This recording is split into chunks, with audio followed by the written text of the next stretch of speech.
Bien, amados hermanos, llegamos entonces a Marcos capítulo 6, del versículo 6 al versículo 13. En esta, decíamos en cuanto a la lección anterior, el capítulo 6 era un capítulo en el cual estaba lleno de muchos léxicos y había una comparación bastante marcada entre lo que sería el capítulo 5 y el capítulo 6. El capítulo 5 pues estaba lleno de muchos ejemplos de fe.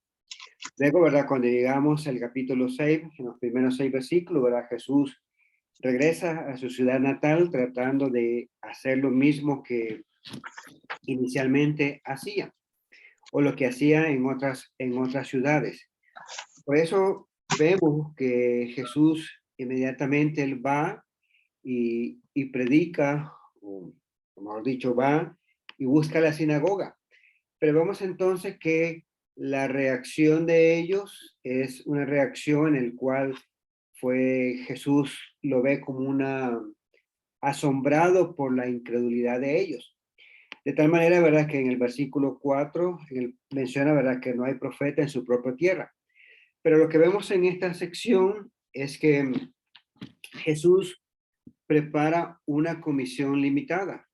Lo que nosotros vemos, ¿verdad? De que ahora Marcos, el siguiente esquema que nos presenta, o la siguiente sección, es en el cual, ¿verdad? Jesús prepara a sus discípulos para ir a predicar milagros, ir a predicar el evangelio.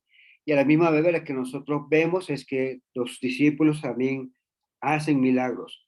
Y noten que la preparación que Jesús le hace es en cuanto a la forma de actuar, también le dice, ¿verdad?, qué equipaje debía de llevar y cómo ellos debían de interactuar con la gente, ya sea con aquellas personas que le escuchaban, que eran receptivos a las buenas nuevas, como también de aquellas personas por las cuales tenían una reacción no aceptada, pues el tratamiento que debían de hacerles es un tratamiento por el cual para los judíos pues era muy conocido. Así, la gente de Nazaret, como nosotros miramos en los versículos anteriores, pues no quiso saber nada acerca de Jesús. Pero vemos entonces que inmediatamente Marco nos traslada a Jesús, en el cual él comienza a predicar en las aldeas que están alrededores. A la misma vez, en los alrededores, a la misma vez, pues vemos entonces Jesús preparando a sus discípulos para esta labor, en cuanto era la predicación de la palabra. El primer punto que nosotros vemos, ¿verdad? Los 12 son enviados a predicar. Vemos entonces en la primera tarea que comenzó a enviarlos de dos en dos. El versículo 7 del capítulo 6 dice, y Jesús llamó a los 12 y comenzó a enviarlos de dos en dos, dando autoridad sobre los espíritus inmundos. Marco entonces nos indica que los envió en pareja. Juan capítulo 20, el versículo 21, pues dice de esta manera. Y Jesús le dijo otra vez, pasa a ustedes, como el Padre me ha enviado, así también yo los envío. Vemos entonces que así como el Padre pues había enviado a Jesús, de la misma manera, ¿verdad? Jesús estaba enviando a sus discípulos a predicar el Evangelio. Lucas capítulo 10, el versículo 1 dice, después de esto, el Señor designó a otros 70 y los envió de dos en dos delante de él y a toda ciudad y al lugar donde él, al lugar donde él había de ir. Así como en esta situación similar, como lo que vemos en Hechos, en Lucas capítulo 10, pues también, ¿verdad? Vemos en esta misma práctica que los envían de dos en dos. Al parecer, lo que nosotros vemos en Hechos capítulo 3, el versículo 2, parece ser que suele ser una práctica similar, porque lo que nosotros vemos en la iglesia de Antioquía, pues toman ese mismo criterio de enviarlo de dos en dos. Como dice nuestro hermano Bill Reed en su comentario, que fueron juntados de esa manera por razones de seguridad y a la misma vez por ánimo mutuo. Hay un hermano que mencionaba, ¿verdad?, que se compadecía mucho de aquel que fuese compañero de Judas Iscariote. No sabemos, ¿verdad?, por qué motivo, pero sabemos que Jesús lo ajunta de dos en dos, posiblemente, ¿verdad?, por motivos de caracteres, por motivos que a lo mejor eran compatibles entre los discípulos, como el caso, ¿verdad?, que fuese tanto Tomás como Mateo.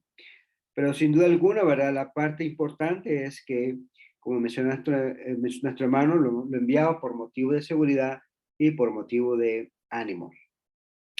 El versículo 8 hace referencia, ¿verdad?, que les mandó que no llevasen nada para el camino.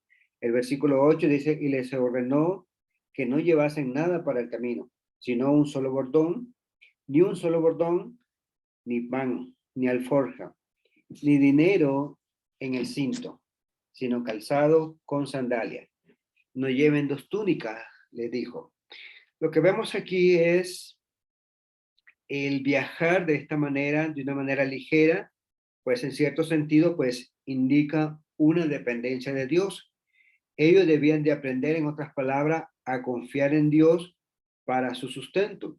De tal manera, ¿verdad?, que lo que nosotros vemos en el versículo 9 dice, pues no debían de llevar, perdón, lo que menciona en el versículo 8, que no debían de llevar ni dinero en su cinto. Eso indicaba, ¿verdad?, de que iban a mostrar una total dependencia de Dios, a que iban a confiar plenamente en Dios. Se ve entonces que la túnica exterior pues se usaba para abrigarse durante la noche fría. Estas instrucciones nunca tuvieron la intención de ser instrucciones permanentes para los evangelistas, en el sentido, ¿verdad?, que como se menciona en la carta de los Corintios, ¿verdad?, que el predicador pues que viva del evangelio. En esta ocasión, ¿verdad?, fue para una misión particular, en el cual aquí Jesús le menciona acerca de esto. De aquí lo que nosotros podemos aprender, una valiosa aplicación, es acerca de los predicadores, en el cual, ¿verdad?, se menciona que deben de recibir sostenimiento de la iglesia a la cual sirve, así como los discípulos iban a depender mucho de la confianza de Dios, y que en cada ciudad, en cada casa en el cual pues iban a entrar, pues iban a esperar, ¿verdad?, que la providencia de Dios pues les iba a dar toda aquella cosa que necesitara. 1 Corintios capítulo 1, verso 4, dice de esta manera, ¿acaso no tenemos derecho a comer y a beber? ¿No tenemos derecho a llevar con nosotros una esposa creyente, así como los demás apóstoles, los hermanos del Señor y Cefas? En estos versículos que nosotros vemos es acerca de la defensa que el apóstol Pedro menciona acerca de él. La parte importante, lo que nosotros vemos en el versículo 9, pues en la ley de Moisés está escrito, no pondrás bozal al buey que ría. ¿Acaso le preocupan a Dios los bueyes? Y vemos entonces sobre la parte importante acerca del sostenimiento hacia los predicadores. Romanos capítulo 10, el versículo 15 menciona, ¿y cómo predicarán si no son enviados? Tal como está escrito, cuán hermosos son los pies de los que anuncian el evangelio del bien. Y este es algo importante, ¿verdad?, en el cual las iglesias pues debemos de enseñar acerca de que nosotros mismos debemos de preocuparnos por las necesidades de los predicadores. Sabemos, ¿verdad?, que muchas veces las iglesias de este sector pues suelen ser grupos muy pequeños, y a la misma vez, a pesar de ese grupo muy pequeño, pues las ofrendas no son suficientes para sostener a dichos predicadores. Pero siempre debemos de estar con la tarea o la función, ¿verdad?, de que nosotros debemos de enseñar acerca de este punto importante.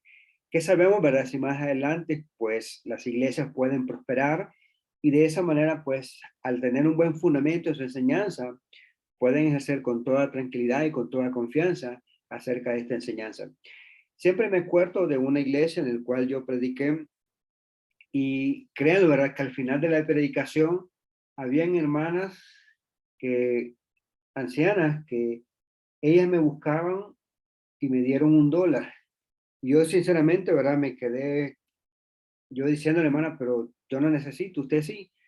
Pero ella, ¿verdad?, me dijo, bueno, hemos sido instruidos y lo más lógico es que yo colabore algo con usted. Y con esto, decía la hermana, pues me siento que estoy cumpliendo con la palabra de Dios. Sinceramente, ¿verdad?, cuando sucedió esa experiencia me sentí extrañado, ¿verdad?, de lo que realmente se estaba de lo que yo estaba experimentando. Y es algo en el cual, pues, los hermanos que enseñamos, pues debemos de enseñar acerca de esta parte importante. Ellos, los predicadores, nos están nutriendo de manera espiritual y muchas veces nosotros, pues, debemos de preocuparnos, pues, por sus necesidades físicas. Es, en cierto sentido, verdad.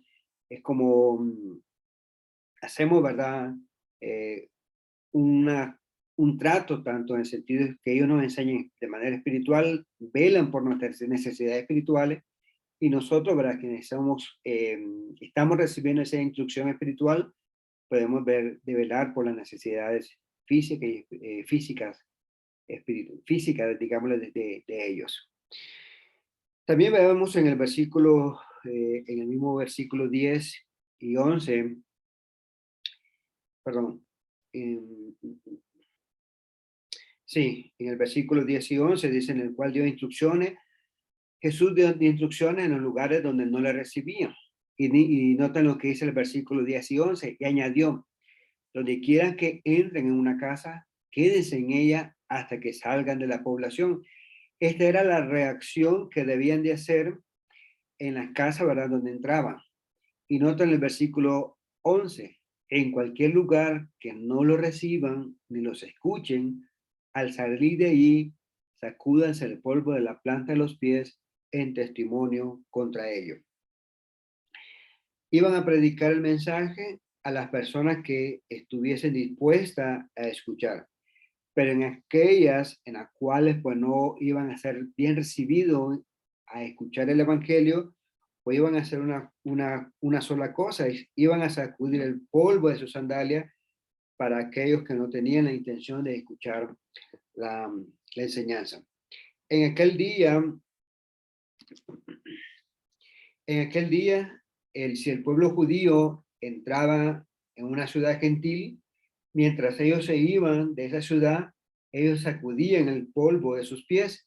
Y este gesto, en cierto sentido, lo que querían expresar es, no queremos llevarnos nada de esta ciudad gentil con nosotros. Y esa costumbre o esa práctica que tenían el pueblo judío, en cierto sentido, iban a hacer con aquellas casas que no le recibían. En cierto sentido, lo que Jesús le estaba diciendo es que iban a tratar esa casa como el judío trataba a una ciudad gentil, debido a que rechazaron el mensaje de Dios. Hay una parte importante que se menciona en estos dos versículos, en lo cual dice, de cierto digo que el día del juicio final será más tolerable el castigo para los de Sodoma y Gomorra que para aquella ciudad. Nuestra versión Reina Valera incluye esta expresión, pero la versión que yo estaba leyendo de las Nuevas Biblias de las Américas y no incluye esta parte que les leía. Esto se debe a que los manuscritos considerados como mejores, en su explicación dice que esta frase no está, pero sí está en la cita de Mateo capítulo 10, el versículo 15. Posiblemente la explicación que se da de por qué se menciona en la Reina Valera y no en estas versiones que son más apegadas o llevan una revisión más exhaustiva, es que posiblemente, ¿verdad? Algún copista pues copió la parte que decía en Mateo capítulo 10, verso 15, y la acomodó en Marcos capítulo 6, versículos 10 y 11. Por eso vemos en la versión de la Biblia de América, pues no utilizan esa expresión. Se ve en el versículo 12, dice, y saliendo. Dice el versículo 12, saliendo los 12, predicaban a todos que se arrepintieran. Si nosotros vemos en este versículo, en la forma que le escribe Marcos, vemos que los apóstoles entendieron el propósito de la comisión, la cual era ir y predicar el evangelio del arrepentimiento. Y es exactamente lo que ellos hicieron. No vemos entonces a los apóstoles reclamándole, diciéndole, ¿por qué no debemos de llevar esto y no aquello? Sino que inmediatamente, ¿verdad? Cuando Jesús les dio las instrucciones de cómo debían de actuar en aquellas casas que le recibieran y en aquellas casas que no le recibieron, vemos que los apóstoles entendieron su función, la cual era ir y predicar el evangelio. En Mateo capítulo 10, el versículo 7 dice de esta manera: y cuando vayan, prediquen diciendo, el reino de los cielos se ha acercado. Ese era lo que debían de hacer, ese era el mensaje que debían de predicar. Por eso encontramos a los apóstoles saliendo una vez que ellos recibieron esas instrucciones. En Hechos, capítulo 8, el versículo 12, dice de esta manera: pero cuando creyeron a Felipe, que anunciaba las buenas nuevas del reino de Dios y el nombre de Cristo Jesús, se bautizaron tanto hombres como mujeres. En esta ocasión, como leíamos en Hechos, cuando se ve, ¿verdad?, el ejemplo de la iglesia primitiva, vemos que los primeros cristianos entendían ese propósito, el cual era, ¿verdad?, que ellos debían de predicar del evangelio. Por eso encontramos a Felipe y muchos ejemplos en el libro de Hechos, en el cual, ¿verdad?, se ve la necesidad que ellos entendían acerca de predicar el evangelio. Esa misma aplicación que nosotros vemos tanto en los apóstoles como en la iglesia primitiva, pues debe ser la necesidad de que nosotros en la iglesia debemos de manifestar. Es decir, tener la urgente necesidad de predicar el evangelio. Es algo en el cual los apóstoles entendieron en esta ocasión, como también la iglesia primitiva entendieron el propósito de predicar del evangelio. Versículo 12 dice que ungían con aceite a muchos enfermos y los sanaban. Dice el versículo 12.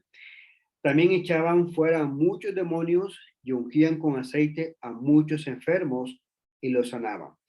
Lo que se ve aquí acerca del uso del aceite pareciera ser que fuese una práctica muy frecuente que se usaba en la parte o en la cultura oriental. Porque si nosotros vemos en Santiago, capítulo 5, el verso 14, tenemos una práctica similar a lo que se está viendo en Marcos. Vayamos a Santiago, capítulo 5, verso 14 y 15. Santiago, capítulo 5, verso 14 y 15, dice de esta manera: ¿Está enfermo alguno de ustedes? Hagan llamar a los ancianos de la iglesia para que oren por él y lo unjan con aceite en el nombre del Señor Jesús. Verso 15, la oración de fe salvará al enfermo y el Señor lo levantará. Y si ha pecado, su pecado se le perdonará. En esta ocasión en el cual los discípulos salieron en la comisión, es posible, ¿verdad?, que fuera una acción medicinal y que era muy frecuente en cuanto a su uso. Pero lo que nosotros vemos aquí es que el milagro, en el caso de los apóstoles, no dependía del aceite de oliva, sino del poder que Cristo les entregó al momento de salir a la predicación.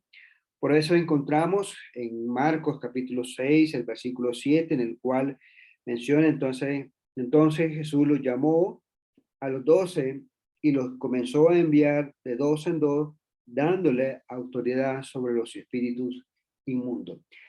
Lo que, además de predicar el evangelio, además de sacar espíritus inmundos, pues el hecho de sanar, pues también se debía al poder que Jesús les había dado. La unción con aceite, ¿verdad?, pues solo se menciona en relación con esta curación de los milagros en el evangelio, aunque también es mencionado en el tratamiento ordinario de las lesiones, cuando nosotros vemos en Lucas capítulo 10, el versículo 34, en el cual dice: y acercándose, le vendó sus heridas, derramando aceite y vino sobre ellas, y poniéndolas sobre su cabalgadura, lo llevó a un mesón y lo cuidó. El caso que leíamos, ¿verdad?, ese es el caso del buen samaritano, en el cual, ¿verdad?, se detuvo, prestó atención a la persona que estaba herida en el camino, Y vemos de que una de las acciones que hace es, además de vendar sus heridas, pues se utiliza aceite para cuidarlas, o sí, para curarlas. El aceite al cual estamos haciendo referencia, pues es el aceite de oliva. Y el aceite de oliva en este lugar, en cuanto a la costumbre oriental, pues tenía mucho uso. Uno de los usos que muchas veces se usaba era en el asunto de cosmético o higiénico. Lo usaban para alimento en lugar de la mantequilla, lo usaban como combustible para quemar en las lámparas, lo usaban, ¿verdad?, como ofrenda, también lo utilizaban, ¿verdad?, para ungir sepulturas, como remedio médico, como lo miramos en Lucas capítulo 10, el versículo 34, que valga hacer la aclaración que Lucas, siendo médico, pues lo menciona en el ejemplo o en la enseñanza que nosotros vemos en Lucas capítulo 10 acerca del buen samaritano.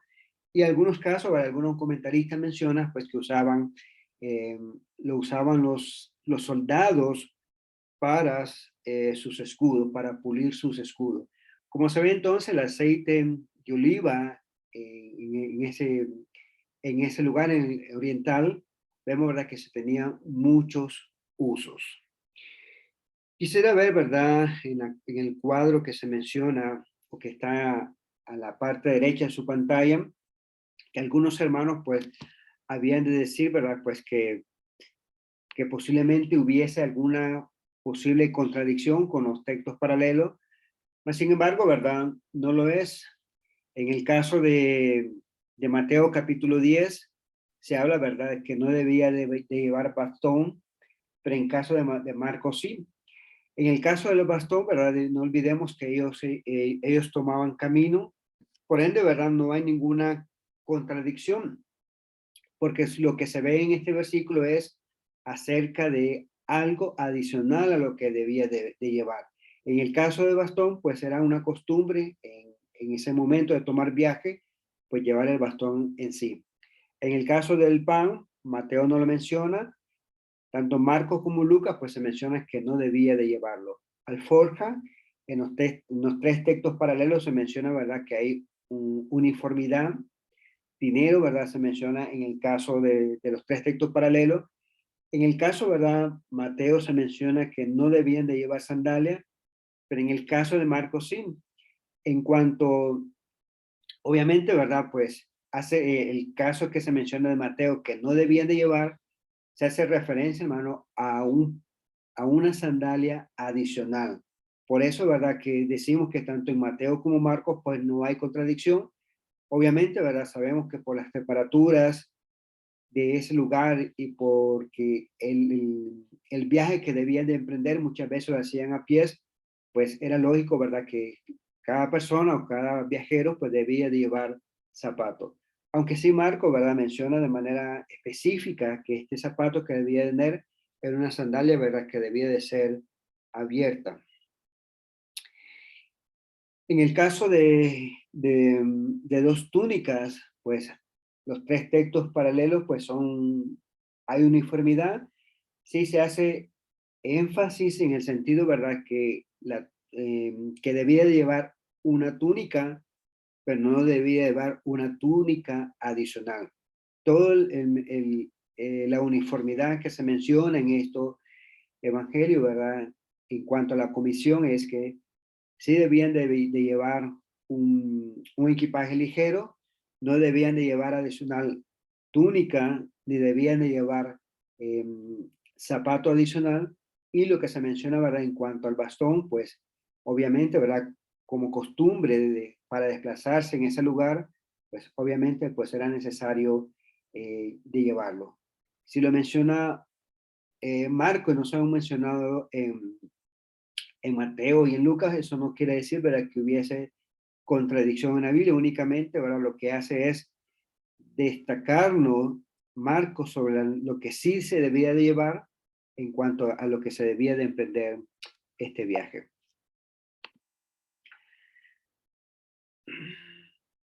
Aquí creo que me equivoqué.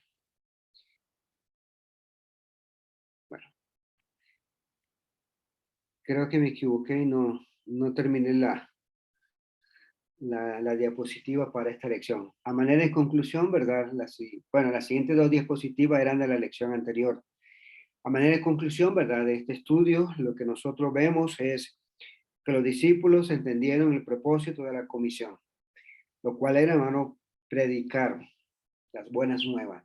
Y es lo que los discípulos hacen una vez que Jesús les dio las instrucciones, ellos salen a cumplir ese propósito de lo cual Jesús les había enseñado. Lo que somos predicadores, ¿verdad? Pues debemos de tener y comprender este mismo principio y debemos de predicar. Y aquí la parte importante, ¿verdad?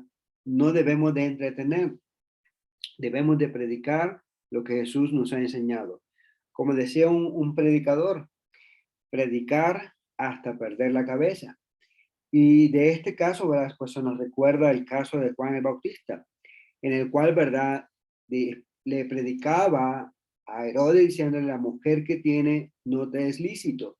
Y vemos, ¿verdad? De que eso, pues, le llevó a una decisión que sus discípulos, pues, no esperaban. Y vemos, ¿verdad? El caso de Juan, ¿verdad? Que literalmente pues perdió la cabeza. Este hermano, pues en su predicación y en su exhortación acerca de lo que debemos de ser los predicadores, pues mencionaba y decía, ¿verdad? Que los predicadores no entretenemos, sino que debemos de predicar hasta perder la cabeza. La iglesia pues debe de aprender el principio de sostener a quien le predica. Y créanlo, ¿verdad? En ese momento en el cual recibí esta ayuda de estas hermanas, pues hasta el día de hoy, pues me impacta saber, ¿verdad? Que hermanas que veían que querían aportar algo a los predicadores, que debían, ¿verdad? En cierto sentido, de corresponder algo, ¿verdad? Con lo que el hermano predicador, pues, le estaba enseñando en esa ocasión. Gracias, amados hermanos, por escucharme, por reunirnos, eh, reunirnos en esta plataforma. Que el Señor les bendiga y les guarde. Quisiera, ¿verdad?, invitar a nuestro hermano Carlos que nos lleve en oración y luego, ¿verdad?, nos quedamos si hay comentario, pregunta o algo que necesariamente tengo que corregir si pude haber dicho algo que no era correcto.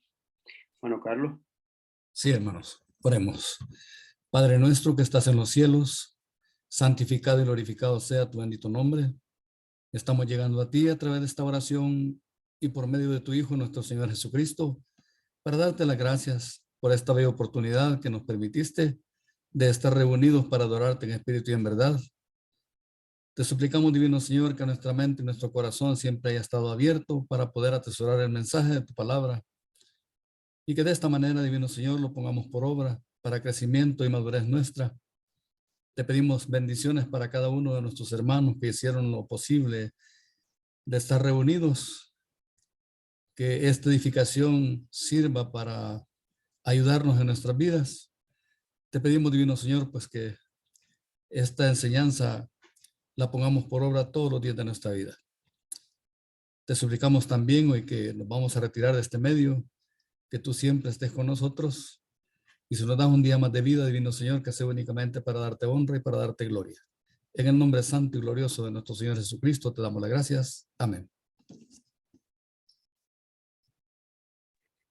Gracias, amados hermanos, a todos los que nos hemos dado cita, ¿verdad?, en esta plataforma, nuestro hermano Mario, nuestra hermana Primitiva, nuestro hermano Sandro, ¿verdad?, de Pasto, nuestra hermana Marta, nuestro hermano Fabio, nuestro hermano Asmed, ¿verdad?, de Barranquilla, nuestro hermano Santiago, nuestro hermano Carlos, nuestra hermana Lorena, nuestra hermana Marina, Marjorie, nuestra hermana Azucena, nuestro hermano David Chavarría y nuestro hermano Osvaldo. También miré conectado a nuestra hermana Gloria. Gracias, ¿verdad?, a todos aquellos que se han dado lugar, ¿verdad?, para reunirnos, para estudiar de su palabra. Como decía, ¿verdad?, si hay algún comentario, si hay algo que necesita, que debe aclarar, pues es ahora el momento, ¿verdad? Porque pude haberme equivocado, ¿verdad? En el momento de dar la enseñanza. Como siempre me acuerdo, ¿verdad? Estaba enseñando. Yo quería presentar el ejemplo de Michael Jordan, del futbolista. Bueno, los que son de mi tiempo sabrán de Michael Jordan, porque hoy hablan de LeBron James. Pero en medio de la predicación yo decía Michael Jackson, que debemos de jugar y ser así como él. Y yo me vine a dar cuenta, hermano, cuando yo escuché esa predicación y decía, pero era Michael Jordan. Y yo decía Michael Jackson. Pues le decía, ¿verdad? Si hay la necesidad de corregir algo, de algo que pueda haber dicho incorrecto, pues estamos en el momento.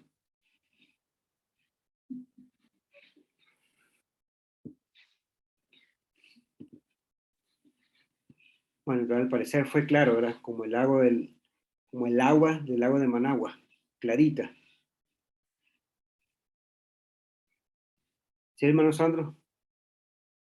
Tienes que bloquear. No. Ahora sí. Ahí, Sí. buenas noches con todos. El punto principal de las sandalias